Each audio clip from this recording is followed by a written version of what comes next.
BNP সরকার গঠন করেছেন এবং স্পোর্টস পাড়ায় টক অফ দ্য টাউনের সবথেকে গরম খবর হচ্ছেন যে সাকিব আল হাসানকে দেশের ক্রিকেটে ফিরতেছেন কিনা। আমরা জানি কিছুদিন আগেও বিসিবি কর্মকর্তারা কিন্তু বলেছেন যে সাকিব আল হাসানকে ফেরানোর ব্যাপারে, এবং তারা এটাও বলেছেন যে মার্চ মাসে যেই আমাদের সিরিজ হবে সেই সিরিজে কিন্তু সাকিব আল হাসানকে ফেরাতে চায়, এবং দেশের বাইরে যদি খেলা হয় সেক্ষেত্রেও তারা সাকিব আল হাসানকে ফেরানোর জন্য প্রস্তুত, যদি সাকিব আল হাসানের ফিটনেস ঠিক থাকে। এবং এখন ব্যাপারটাকে নিয়ে আরও বেশি কথা হইতেছে, কারণ বিএনপি সরকার কিন্তু বরাবরই এই ব্যাপারে পজিটিভ ছিলেন। বিএনপির যে নেতা মির্জা ফখরুল ইসলাম আলমগীর, তিনি একদম স্পষ্ট বলেছেন যে তারা সাকিব আল হাসানকে ফেরাতে চায়।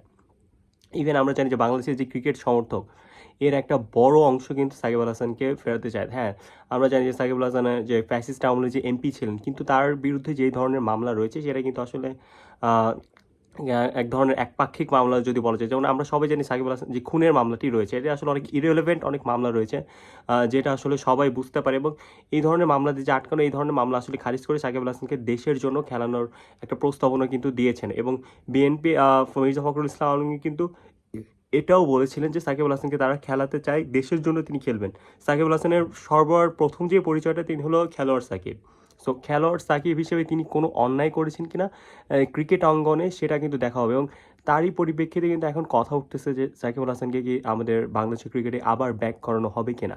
এবং সাকিব কিন্তু নিজেও প্রস্তুত, কিছুদিন আগেও কিন্তু এই ব্যাপারে অনেক ঘোলাসা ছিল। এই ঘোলাসাটা কিন্তু ওই যে বিসিবির যে কর্মকর্তা আসিফ আকবর, উনি একদম স্পষ্ট বলেছেন সাকিব আল হাসানকে তারা নিতে চায়, তারা খেলোয়াড় সাকিব হিসাবে তাকে আনতে চায়, এবং বাংলাদেশ সরকারকে ওই ধরনের রিকোয়েস্ট করবে। এবং বাংলাদেশ সরকার যে গঠন করতেছে, তিনি কিন্তু আসলে এই ব্যাপারে যথেষ্ট পজিটিভ। বিএনপি একদম ফুললি পজিটিভ সাকিব আল হাসানের ব্যাপারে। তো সেক্ষেত্রে বলা যায় যে সাকিব আল হাসানের এক ধরনের নতুন কামব্যাক, বা বাংলাদেশের মাটিতে আসলে তার সেই অবসরটা কিন্তু বাংলাদেশের ক্রিকেট সমর্থক সাকিব আল হাসান যে ভক্ত, তার এই অবসরটা দেখতে পাচ্ছে। এবং আসলে সাকিব আল হাসানের যে ভক্ত, তাদের জন্য কিন্তু একটা দারুণ একটা সুখবর যে নিজ মাটিতে সাকিব আল হাসানকে বিদায় দিচ্ছেন। এবং সাকিব আল হাসান যতদূর জানি, তিনি কিন্তু সব কিছু ঠিকঠাক থাকলে 2027 বিশ্বকাপও কিন্তু সাকিব আল হাসান খেলতে পারেন। তো এটা কিন্তু সাকিব ভক্তদের জন্য দারুণ একটা খবর, এবং নট অনলি সাকিব ভক্ত, বাংলাদেশ ক্রিকেট ফ্যানদের জন্য কিন্তু সাকিব একটা দারুণ একটা বিষয়। এবং বাংলাদেশের ক্রিকেটে কিন্তু এক ধরনের অহংকার, সাকিবের মতো ক্রিকেটার বাংলাদেশে আগামী 50 থেকে 100 বছর একটা জন্ম নেবে কিনা, এটা নিয়ে সন্দেহ। সাকিব আল হাসান বাংলাদেশ ক্রিকেটে যে পরিমাণ অবদান রেখেছে, সে বাংলাদেশের অন্যান্য ক্রিকেটার কিন্তু ধারে কাছে নেই। এবং রীতিমতো সাকিব আল হাসানকে নিয়ে আসলে বললে কথা শেষ করা যাবে না। তো সেই ক্ষেত্রে বলা যায় যে এটা আসলে দারুণ একটা ব্যাপার বাংলাদেশের জন্য। এবং বিএনপিকে আসলে যদি এই ধরনের কাজ, এই সাকিব আল হাসানকে ফেরানোর যদি উদ্যোগ নেয় এবং তারা যদি সফল হয়, অবশ্যই বিএনপিকে একটা ধন্যবাদ দেওয়া ডিজার্ভ করে। তারা আসলে জনমানবের কথা শুনে, মানুষের বাংলাদেশের ক্রিকেট ভক্তদের কথা শুনে যে এই ধরনের একটা পদক্ষেপ, এটা কিন্তু নিঃসন্দেহে প্রশংসনীয় হবে।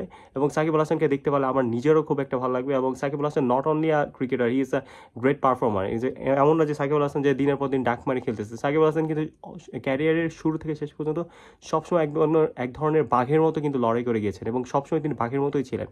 তার ফর্মে ফিরতে কিন্তু মানে 2-3টা ম্যাচের মধ্যে তিনি ফর্মে ফিরে যেতেন, এমন না যে কয়েক মাস লাগাইতো, বছর লাগাই দিত অন্যান্য ক্রিকেটার যেরকম টাইম লাগে। কিন্তু সাকিব আল হাসানকে সব থেকে জোস ব্যাপার হলো সাকিব আল হাসান খুব তাড়াতাড়ি ফর্মে ফিরতে পারেন। এবং আশা করবো দেশের মাটিতে আসলে সাকিব আল হাসানের শেষ অবসরটা হয়, এবং তিনি আসলে সাকিব আল হাসান যেমনটি চেয়েছিলেন তেমনভাবে যেন তার বিদায়টি দেওয়া হয়। আসসালামু আলাইকুম, বাই।